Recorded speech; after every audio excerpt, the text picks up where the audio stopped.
19세기의 유명한 영성가인 앤드류 머레이 목사님이 쓰신 예수님을 깊이 경험하라 라는 책이 있습니다. 거기 보면 많은 그리스도인들이, 그러니까 저와 여러분 이렇게 믿는 사람들이 자기의 영적인 삶의 그 모습이 시시각각 이렇게 변하게 되는 것으로 인해 한탄한다, 이런 말을 합니다. 이게 어떤 의미냐면 우리가 항상 신앙생활을 100점짜리로 잘하는 게 아니잖아요. 그러니까 어쩔 때는 너무나도 거룩하게 정말 하나님 앞에 신실하게 이렇게 신앙생활을 하는데 또 어느 순간 보면은 우리 신앙이 확 무너져 있기도 하고 우리 삶이 거룩하지 못하고 하나님 앞에 참 부끄러울 때가 이렇게 많이 있는 것을 경험을 합니다. 이렇게 우리의 영적인 삶이 시시각각 변하는 것으로 인해서 이 그리스도인들이 한탄한다, 이런 말을 하고 있는 거예요.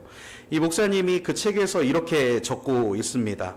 때로는 열정을 가지고 주님을 구하고 하나님의 은혜를 경험하지만 얼마 못 가서 사소한 일들로 우리의 평안함에 금이 가고 영혼에 짙은 먹구름이 끼는 상황이 벌어진다. 그런 후에 우리의 믿음이 얼마나 많이 흔들리는가. 바로 서기 위한 모든 노력은 무익한 듯 보이기도 한다. 엄숙한 결단도, 근신하거나 기도하는 것도 우리가 한동안 맛보았던 평안을 회복할 수 없다, 이렇게 적고 있더라고요. 근데 제가 지난주에 이 예수님을 깊이 경험하라 이 책을 읽다가 이 부분에서 정말 많이 공감이 되었어요. 왜냐하면 저도 이런 상황을 많이 경험해 봤기 때문이고 어쩌면 지금도 이런 상황을 경험하고 있기 때문에 참 이 부분에서 많이 공감이 가더라고요. 일반적으로 하나님의 은혜 속에 이렇게 살아가게 되면 평안함 가운데 있게 되는데 갑자기 어느 순간 어떤 이유로 인해서 그 평안에 금이 가는 상황이 발생을 하죠. 또 그것을 바로잡으려고 이렇게 노력을 하고 열심히 다시 거룩해지려고 신실하게 살아보려고 결단을 하고 있으면은 어딘가에서 또 내 마음을 뒤집어 버리는 그런 공격들이 일어나는 겁니다. 여러분, 그러고 나면 어떻게 됩니까? 그런 공격에 한 번만 넘어져도 한동안 쌓아 올렸던 그 모든 노력들이 다 그냥 물거품이 되는 것 같은 그런 상황을 경험하게 되는 거 아닙니까? 그리고 그 순간 너무나도 깊은 이 좌절감, 절망감이 찾아오죠. 분노하게 되고 후회하게 되고 걱정하게 되고 근심하게 되고 그런 마음들이 올라오면서 우리 안에 있던 그 평안함이 온데간데 없이 사라지게 되는 것을 우리가 경험하는 거예요. 여러분, 그렇다면 왜 우리 삶의 자리는 이렇게 하나님이 주신 평안으로 항상 계속 유지될 수가 없는 걸까요? 왜 이렇게 시시각각 상황에 따라서 조건에 따라서 우리 안에 하나님께서 주신 그 평안함이 이렇게 변하게 되는 걸까요? 왜 한번 평안함이 이렇게 임했을 때 그것이 유지되지 못하고 누군가에 의해서 또 어떤 상황에 의해서 그것들이 깨지고 훼손되는 일들이 왜 일어나게 될까요? 우리 예수님을 믿는 사람들이 평안을 누리며 산다라고 할 때 우리가 누리는 그 평안은 이 세상 사람들이 누리는 평안과는 조금 차이가 있습니다. 여러분, 세상이 주는 평안은 삶에 필요한 것들이 채워지고 결핍이 없는, 더 이상 불행할 일이 없는 그런 상황이 이루어질 때 우리에게 오는 평안이 세상이 주는 평안이에요. 그렇죠? 그래서 이 세상의 평안은 좋은 조건과 상황이 있어야만 우리에게 주어집니다. 동시에 그 좋은 조건과 상황이 깨지게 되면 평안도 같이 사라지게 되죠. 그러니까 세상 평안, 세상이 주는 평안은 굉장히 중요한 게 뭡니까? 좋은 조건과 상황이 정말 가장 중요한 평안의 조건이에요. 그런데 반면에 우리 그리스도인들이 누리는 평안은 조금 다릅니다. 우리는 하나님의 신실하심에 대한 믿음을 갖고 있어서 예수님 안에 있게 될 때 우리는 평안을 누린다라고 말을 하죠. 우리는 예수님 안에 있을 때 평안을 누리는 거예요. 그래서 좋은 조건들이 충족되지 않고 심지어 어떤 문제가 일어나고 내 마음을 아프게 하는 일들이 생겨도 그리스도인은 예수님 안에 있기만 하면 평안을 누리는 경우가 많이 있습니다. 그렇죠? 하지만 여러분, 어떻게 됩니까? 우리가 하나님에 대한 믿음이 흔들리고 예수님 안에 거하지 못하게 되면 아무리 좋은 조건이 있어도 그리스도인들은 평안이 깨지게 되는 그런 상황을 경험하는 거예요. 아무 삶에 문제가 없어요. 경제적으로도 어렵지 않고 삶이 평탄하고 다 좋은데 이상하게 평안하지 못한 그런 경우들이 있어요. 그런 경우 왜 그럽니까? 그리스도인들이 예수님 안에 있지 못하기 때문에 그런 일들이 일어나는 거예요. 정리하면 그리스도인은 예수님 안에 있는가 그렇지 않은가에 따라서 평안을 누리기도 하고 평안을 잃어버리기도 하는 존재들입니다. 사실 예수님을 믿는다고 하면서 나 예수님 믿어요 라고 나 그리스도인이에요 라고 말하면서 예수님 안에 있지 못하는 것처럼 정말 그것만큼 안타까운 일이 또 없을 겁니다. 예수님을 믿는다고 하는데 정작 예수님 안에 거하는 삶을 살지 못하는 그런 일은 너무나도 안타까운 일인 거죠. 최병락 목사님이 쓰신 어둠 속에 부르는 노래라는 책에 보면 이런 이야기가 나와요. 이 최병락 목사님이 굉장히 바다를 무서워하신다고 합니다. 그 이유가 뭐냐면 상어 때문이래요. 바다에 이렇게 들어갔을 때 이분은 이제 미국에서 목회를 오래 하셨기 때문에 그러니까 거기선 그런가 봐요. 바다에 들어가면 상어들이 나오나 봐요. 우리나라는 안 나오잖아요. 근데 저도 미국을 안 가봐가지고 모르겠는데 그러나 봐요. 그래서 이 상어가 이렇게 올까봐 무섭대요. 그 바다에 들어가는 게 무섭대요. 그런데 한 번은 이분이 미국 플로리다의 그 디즈니랜드라는 곳에 가가지고 엄청나게 큰 그 수족관에 갔다고 합니다. 근데 그 수족관을 보니까 이렇게 투명 관이 이렇게 파이프처럼 쭉 길이 돼 있어가지고 거기로 이렇게 지나가면은 바다 생물들이 진짜 이 바다처럼 이렇게 그냥 사방이 다 바다래요. 그런데 그 길을 따라서 걷고 있는데 갑자기 백상아리 한 마리가 그 목사님을 걸음을 맞춰서 따라붙기 시작하더랍니다. 그리고 벼랑간에 갑자기 입을 벌리고 이 목사님한테 이렇게 달려드는 그런 일이 있었는데 사실 어떻게 보면 정말 굉장히 두려울 수 있는 그런 상황이었죠. 그런데 이상하게 하나도 무섭지가 않더라는 거예요. 그러면서 이 목사님이 뭐라고 적고 있냐면 자신이 유리관 안에 있었기 때문에 그 유리관으로 보호받고 있기 때문에 그 상황이 하나도 두렵지 않았다. 이렇게 적고 있었어요. 그 책에서 목사님이 이런 말을 합니다. 주님 안에 있으니 물, 불이 어찌 우리를 이기겠습니까? 잠수함 안에 있는데 물이 두려울까요? 잠수함 안에 있는 사람이 안전한 것처럼 주님 안에 있는 사람은 안전합니다. 그런데 잠수함 안에 있던 사람이 뚜껑을 열고 잠수함 밖으로 나오는 순간 그 자리에서 죽고 맙니다. 주님 안에 거하는 것이 답답하고 불편해서 자유롭게 살고 싶다고 주님 밖으로 나오는 순간 우리의 힘으로 아무것도 할 수 없는 무능한 존재가 된다는 것을 기억해야 합니다. 이렇게 말씀하고 있더라고요. 제가 조금 전에 예수님을 믿는다고 하면서 예수님 안에 있지 못하는 사람은 참 안타까운 사람이라고 말씀을 드렸죠. 그 이유가 바로 이겁니다. 예수님 믿으면서 예수님 안에서 살아가지 못하고 예수님 밖에서 겉도는 인생은요, 이 주님 밖으로 나오는 순간 우리 힘으로 아무것도 할 수 없는 무능한 존재가 되는 것. 여러분 여기에 해당하는 사람이 되는 거 아닙니까?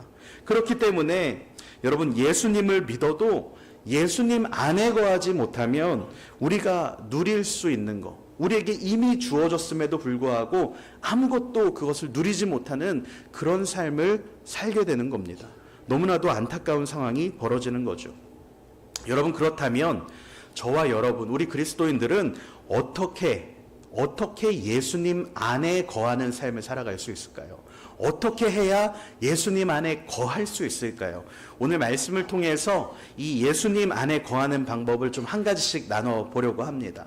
먼저 첫 번째로는요, 여러분 하나님의 존재를 인정하는 믿음을 가져야 합니다. 우리 한번 따라해 볼까요? 하나님의 존재를 인정하는 믿음. 여러분 바로 이 믿음이 시작점이에요. 우리 본문 말씀 1절과 2절 말씀을 한번 같이 한번 읽어보도록 하겠습니다. 1절과 2절 본문 말씀 읽겠습니다. 시작. 나는 참 포도나무요 내 아버지는 농부라. 내게 붙어 있어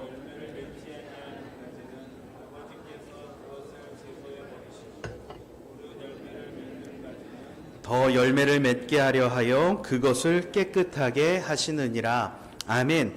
오늘 본문에서 예수님은요, 우리와 예수님의 그 관계를 설명하시기 전에 지금 뭘 말씀하고 계시는 겁니까? 하나님 아버지에 대해서 말씀을 하고 계시는 거예요. 여기 보시면은 이 포도나무와 가지의 관계만을 말씀하는 게 아니라 하나님 아버지께서 뭐라고 말씀하세요? 농부이시라고. 하나님 아버지는 농부다라고 먼저 말씀을 하시면서 이분이 무슨 일을 하십니까? 가지를 관리하는 일을 하고 계신다. 그 가지를 케어하시는 일을 하고 있다. 바로 이 하나님 아버지의 존재를 예수님은 우리와 주님과의 관계 전에 먼저 말씀하고 계시는 거예요. 여러분, 그렇기 때문에 우리가 이 하나님 아버지의 존재를 인정할 수 있는 것, 인정하는 것, 그것이 우리가 이 땅에서 예수님 안에 거하는, 평안할 수 있는 첫 번째 스텝이 된다는 겁니다. 만약에 우리가 포도나무의 가지로서 본 나무 되시는 예수님께 붙어 있으려고 내가 부단히 노력해야 하고 애를 써야 한다, 내 힘으로 그것들을 해내야 된다 라고 한다면 여러분, 그것만큼 고통스럽고 힘든 일이 또 있을까요? 여러분, 혹시 이렇게 철봉에 매달려 보셨습니까? 아마 오래전에 초등학생 때, 그때는 쉽게 매달리셨을 거예요. 오늘 돌아가서 한번 해보지 마세요. 다치실 수 있으니까, 부상의 염려가 있기 때문에 하지 마세요. 근데 정말 힘들어요. 제가 철봉을, 턱걸이를 할 수 있을까요? 없을까요? 할 수 있어요. 저 한 개 해요. 제가 처음에 못했었는데 운동을 계속 하다 보니까 한 개 올라가더라고요. 그런데 그 한 개 올리는 게 얼마나 힘든 줄 아세요? 제가 100kg가 넘잖아요. 근데 이거 한 개를 올리는 게 쉬운 일이 아니에요. 턱걸이를 하려면 살을 빼야 돼요. 근육을 붙일 게 아니라 살을 빼야 돼. 근데 여러분, 이게 매달려 있는 게 보통 힘든 게 아니에요. 이렇게 어딘가에 붙어 있어야 되는 게 보통 힘든 게 아니에요. 한번 해보세요. 초등학생이 아니신 분들은 정말 힘드실 거예요. 왜냐하면 어렸을 때는 그렇게 쉬웠던 그게 굉장히 힘들더라고요. 근데 여러분, 우리가요, 우리의 노력으로, 우리의 힘으로 이 나무에서 떨어지지 않으려고, 우리가 예수님 안에 거하려고 우리가 그렇게 노력해야 된다, 우리가 그렇게 노력하지 않으면 우리 떨어져 나간다, 이렇게 말하면 여러분, 예수님 안에 거하는 일, 우리가 예수님께 붙어있는 그 일은 굉장히 힘든 일이 될 겁니다. 하지만 예수님께서는 다행히 오늘 저와 여러분에게 이렇게 말씀하고 계세요. 뭐라고 말씀하시냐면, 너희가 할 필요 없다. 농부가 계신다. 너희를 케어하시는 농부가 계신다. 저와 여러분을 케어하고 계시는 하나님 아버지가 계신다. 할렐루야. 주님께서 그렇게 말씀하시는 거예요. 사랑하는 여러분, 우리가 예수님 안에 거하기 위한 첫 번째 스텝은요, 내가 하나님과의 관계를 더욱 굳건히 하겠다는 그 노력을 멈추고 하나님께서 그 일을 해주시도록 하나님께 맡기는 겁니다. 내 힘으로 하려는 게 아니라, 내가 예수님 안에 거해야지 하면서 내가 노력하는 게 아니라 내 신앙까지도 하나님께 맡기는 거예요. 주님 도와주세요. 내가 예수님 안에 거할 수 있도록 그 하나님의 존재를 인정하고 하나님께 맡기기 시작할 때, 여러분, 하나님은 저와 여러분을 예수님 안에 거하도록 인도해 주시는 거예요. 잠언 3장 6절 말씀은 우리에게 이렇게 말씀을 합니다. 너는 범사에 그를 인정하라. 그리하면 내 길을 지도하시리라. 아멘. 저와 여러분을 예수님 안에 거하게 하는 첫 번째, 그것은 하나님을 인정하는 믿음입니다. 하나님을 인정할 때 우리는 예수님 안에 들어갈 수 있는 거예요. 하나님을 인정하는 믿음이 있어야 예수님과의 동행이 시작될 수 있는 겁니다. 여기가 시작점이에요. 두 번째로 여러분 한번 따라해 보시겠습니까? 주님과 우리와의 회복된 관계성을 기억하기. 여러분, 바로 이거예요. 주님과 우리와의 회복된 관계성을 기억하는 것, 이게 예수님 안에 거하는 방법입니다. 오늘 본문 3절과 4절 말씀을 한번 또 같이 한번 읽어보도록 하겠습니다. 3절과 4절입니다. 시작. 너희는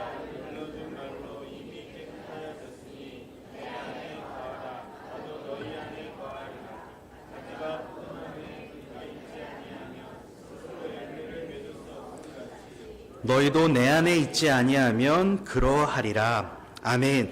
주님이 이렇게 말씀하고 계세요. 너희는 내가 일러준 말로 이미 깨끗해졌다.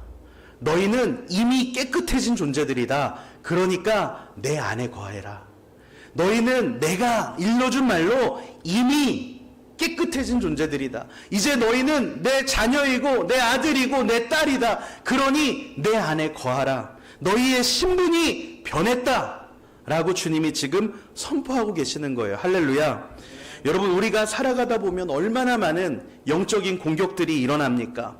직장에서, 교회에서, 또 가정에서 한 사람씩 있잖아요. 어떤 성격 이상한 사람들 있지 않습니까? 그 한 사람이 계속 공격을 해요. 그럼 잔잔한 호수 같았던 내 마음에 막 돌이 던져지기 시작하는 거예요. 여러분, 그때 어떠세요? 억울한 상황들이 생겨나고 괴로움을 당하고 그런 일들 일어나는 거 아닙니까? 그러면서 평안함이 다 산산조각 나버리고, 그렇게 예수님 안에 거하려고 발버둥 치던 내 수고와 내 노력들이 한순간에 무너지는 그런 경험을 할 때가 있어요. 여러분, 많이들 있으시죠? 그런데요, 여러분, 그런 순간이 올라올 때 내가 그 시험 앞에 넘어졌다고, 내가 거기서 또 내 노력이 물거품이 되었다고 속상해하고 억울해하고 그러고 있으면요, 여러분 어떻게 돼요? 더 화만 나고 예수님으로부터 더 멀어져만 갑니다. 우리가 그것에 계속해서 신경 쓰고 나 넘어졌다고, 나 힘들다고, 나 억울하다고 하고 있으면 우리는 계속해서 예수님 안으로 들어가지를 못하고 계속 겉을 맴도는 그런 삶을 살게 되는 거예요. 그때 우리가 여러분 기억해야 하는 것이 있어요. 우리가 그렇게 넘어지게 될 때, 우리 마음에 돌이 던져지게 될 때, 여러분, 예수님의 말씀은 이렇습니다. 너희는 내가 일러준 말로 이미 깨끗한 존재들이다. 너희의 존재는 이미 깨끗해진 존재들이다. 그러니 내 안에 거해라. 내 안에 거해라. 너희는 내 자녀니까 내 안에서 살아가라. 우리가 아무리 넘어지고 실패해도 여러분, 저와 여러분들의 시작점이 있어요. 중간 시작점. 거기가 어디냐면 바로 여기입니다. 예수님이 회복시키신 하나님과의 관계. 하나님께 마음껏 나아갈 수 있는 그곳이 바로 저와 여러분의 새로운 시작점이에요. 우리가 아무리 넘어지고 실패하고 우리 마음에 돌이 던져져서 내 노력이 다 숲으로 돌아간 것 같아도 여러분, 저와 여러분에게는 새로운 시작점이 허락된 거예요. 예수 그리스도, 그분을 통한 하나님과의 관계에 회복된 그 자리, 여러분, 우린 거기서부터 다시 시작할 수 있는 사람들입니다. 너희는 이미 내 안에서 깨끗해졌다. 너희는 이미 새로운 신분을 부여받았다. 주님께서 우리에게 말씀하시는 거예요. 우리가 실패했다고 모든 게 다 물거품이 되고 망쳐진 게 아닙니다. 예수님이 새로운 시작점이 되셨고 우리는 아무리 넘어져도 여기서부터 다시 시작하는 거예요. 예수 그리스도께서 이뤄내신 그 은혜 가운데 우리는 시작하게 되는 겁니다. 사실 저와 여러분은 우리가 인식하고 있든지 인식하지 못하고 있든지 간에, 우리가 알고 있든지 알고 있지 못하든지 간에 이미 예수님 안에 있는 사람들입니다. 저와 여러분은 싫든 좋든 어디 가지 못하고 어쨌든 간에 예수님 안에 있는 사람들이에요. 심지어 우리가 인정하지 못하고 있어도 여러분, 저와 여러분은 예수님 밖에 나갈 수가 없어요. 여러분, 한번 자식이 우리 속을 썩인다고, 자식이 말 안 듣는다고 그 자식을 버릴 부모님이 계시겠습니까? 혹 사람은 그렇게 할지 몰라도 우리 하나님 아버지는 절대 그렇게 하지 못하세요. 그래서 저와 여러분들이 아무리 넘어지고 실패해도 우리의 신분은 이제 더 이상 바뀔 일이 없어요. 그래서 우리가 착각하는 거예요. 예수님 밖에 있다고, 내가 예수님으로부터 멀어졌다고. 그런데 하나님은 그 순간에도 우리와 가까이 계세요. 우리는 여전히 예수 그리스도 안에 있어요. 한 번도 주님은 우리를 버리시거나 떠나신 적이 없기 때문에 그렇습니다. 여러분, 단지 우리가 예수님 안에 있는 것을 인정하지 못하거나 믿지 못하는 거예요. 그래서 우리가 마땅히 누려야 하는, 예수님 안에서 자녀로서 마땅히 누려야 하는 그것을 누리지 못하고 살아가게 되는 거죠. 그렇기 때문에 실패하게 되고 어려운 시간이 찾아오게 될 때 여러분, 내가 예수님 안에 있는 존재임을 다시 한번 기억하시기를 축복합니다. 히브리서 4장 16절 말씀에 보니까 주님께서 이렇게 말씀하세요. 그러므로 우리는 긍휼하심을 받고 때를 따라 돕는 은혜를 얻기 위하여 은혜의 보좌 앞에 담대히 나아갈 것이니라. 아멘. 여러분, 뭐라고 말씀하세요? 긍휼하심을 받고 때를 따라 돕는 은혜를 얻기 위해서 담대하게 은혜의 보좌로, 하나님께로 나아가라고 말씀하십니다. 저와 여러분은 언제든지 우리가 어떤 상황 가운데 있든지 간에 담대하게 하나님 아버지 앞에 나아갈 수 있는 은혜, 새로운 신분을 받은 사람들입니다. 이미 예수님 안에 우리가 존재하고 있기 때문에 그렇습니다. 할렐루야. 우리가 예수님 안에 있음을 기억하며 하나님 앞에 나아가면 주님은 우리에게 때를 따라 돕는 은혜를 부어주시는 거예요. 여러분, 때를 따라 돕는 은혜가 뭡니까? 세번역에 보니까 제때 주시는 은혜예요. 그때 주시는 은혜예요. 여러분, 혹시 지금 여러 가지 상황으로 인해서, 여러 공격들로 인해서 마음이 이렇게 뒤집어지고 지옥 같은 그런 분들이 계십니까? 예수님을 의지해서 하나님께 나아가시기 바랍니다. 여러분, 예수님 밖에 있지 않아요. 여전히 여러분 마음이 그렇게 지옥 같아도 예수님 여러분과 함께 계십니다. 여러분, 예수님 안에 이미 들어온 존재들이에요. 여러분, 그 주님을 의지해서 예수님께 나아가시기를 축복합니다. 우리가 그 절망 가운데 여러분 찬양하고 기도하기 시작하면 옥문이 열려지고 착고가 깨질 줄로 믿습니다. 제가 사실 지난주 한 주 내내 개인적으로 제가 이걸 말씀드릴까 말까 고민을 많이 했어요. 왜냐면 오해하실까봐. 근데 제가 개인적으로 억울한 일들도 있고 마음 불편한 일들이 좀 몇 가지가 있었어요. 제가 이렇게 말씀을 드리면 여러 추측과 생각을 하실 거니까 그냥 말씀을 드리면 교회 일이 전혀 아니고요. 전혀 상관없는 교회와 제 개인적인 삶의 자리에서 저의 부족함으로 인해서 제가 겪고 있는 그런 문제들입니다. 교회랑 전혀 상관없어요. 그렇습니다. 제 개인적인 문제로 인해서 제가 겪는 그런 문제들인데 저도 주님의 어떤 그 포도나무 가지로서 정말 자랑스러운 건강한 많은 열매 맺는 그런 참 좋은 가지가 되고 싶은 마음이 있어요. 그런데 보기 좋게 실패하는 거예요. 계속 실패하고 제 스스로의 그런 모습을 보면서 마음이 괴롭고 참 힘든 겁니다. 근데 제가 지난주에 이렇게 나누었던 말씀 중에 수요 예배 때 나눴던 말씀 중에 오늘 읽은 이 히브리서 4장 16절 말씀이 있었어요. 때를 따라 돕는 은혜를 얻기 위해서 그런 상황에서는 하나님께 나아가라. 그런 말씀을 나눴거든요. 그래서 제가 이번 주에 적용을 어떻게 했냐면 혼자서 식탁에 앉아가지고 무작정 말씀암송 10절을 외운 거예요. 그래서 말씀암송 한 거예요, 여러분. 여러분, 문제 있으면 말씀암송 하세요. 할렐루야. 말씀암송 꼭 하시기 바랍니다. 여러분, 제가 말씀암송 어떻게 했다고요? 식탁에 혼자 앉아가지고 아무도 같이 안 했어요. 저 혼자 했어요. 저 혼자 그거 하면서 10절 막 외우고 여러분 까먹으면서도 외우는 거예요. 잊어버리면서도 외우고 계속 그 말씀에 힘이 있음을 믿으면서 암송했어요. 그러니까 여러분들도 하셔야겠어요? 안 하셔야겠어요? 해야 됩니다. 할렐루야. 지금 크게 말씀하신 분들은 다 하실 줄로 믿습니다. 이러면 다음번에 안 하시는 거 아니겠죠? 대답을. 근데 제가 무작정 이렇게 찬송을 하면서 말씀을 암송하고 그러는데 그때 불렀던 찬송가 중에 찬송가 406장이 있었어요. 찬송가 406장이 뭐냐면 고난 내용은 편히 쉴 곳과 이런 찬양인데 제가 이 찬양을 쭉 부르다가 1절부터 4절까지 부르는데 3절에서 눈물이 나는 거예요.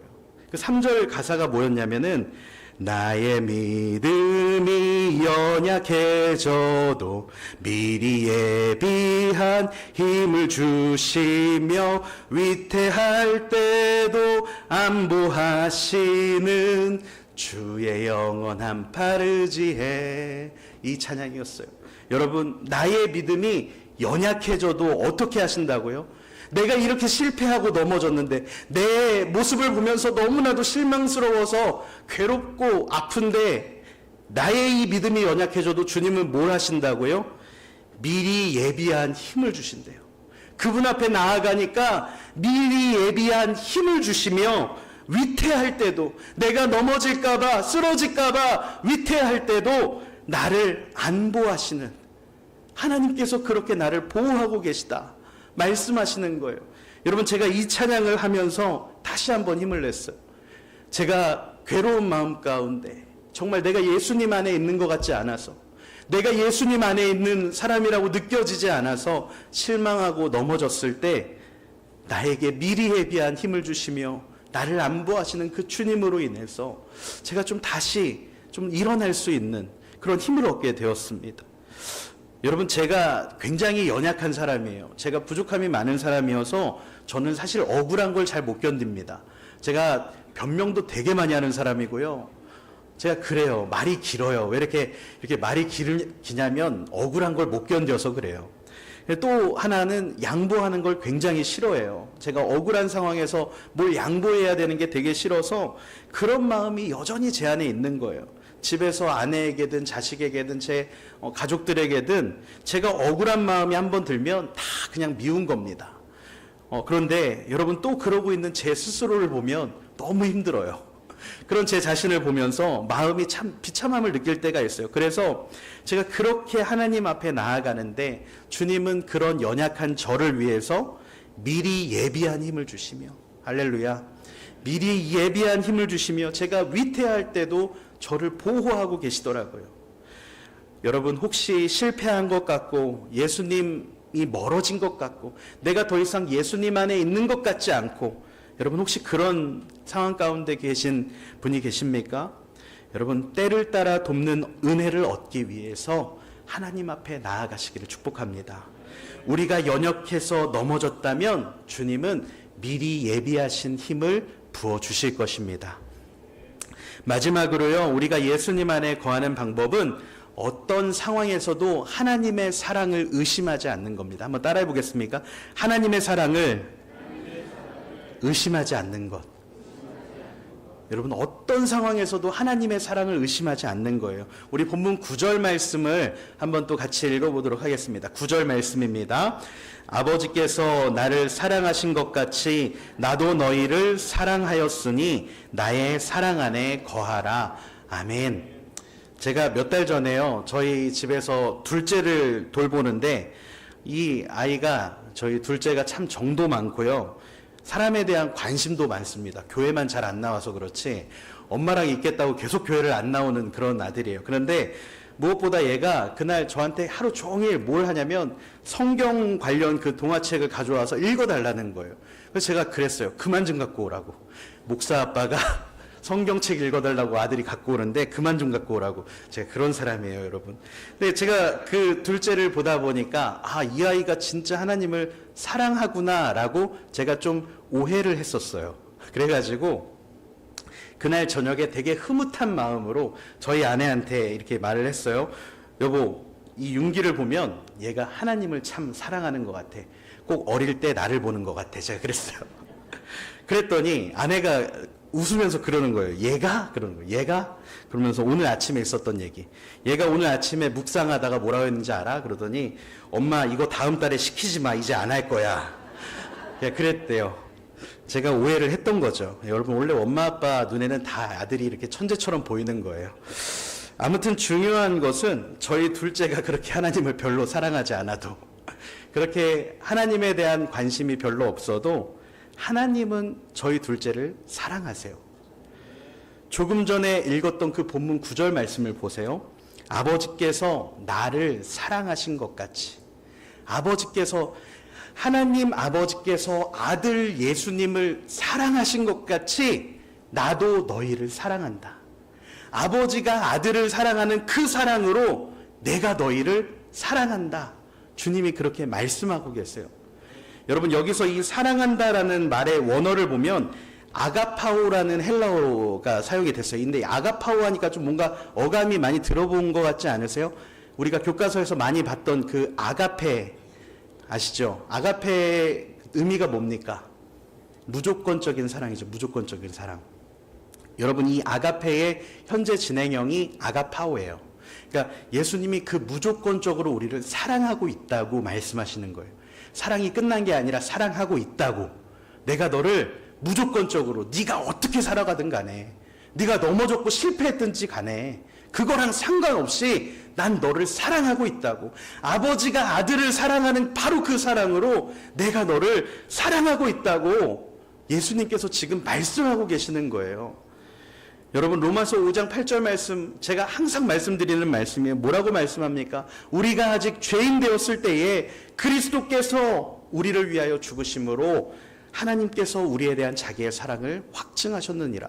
우리가 죄인 되었을 때, 여러분 저와 여러분이 예수님께 구원받은 그때는 우리가 정말 거룩하게 살아가고 우리가 하나님의 기쁨 되어 살아가고 우리가 그렇게 신실하게 살아가고 있던 때가 아니라 오히려 우리가 죄인 되어서 하나님의 마음을 찢어놓고 있던 그때, 여러분, 예수님은 저와 여러분을 위해 죽으심으로 우리에 대한 하나님의 사랑을 확증하신 줄 믿으시기 바랍니다.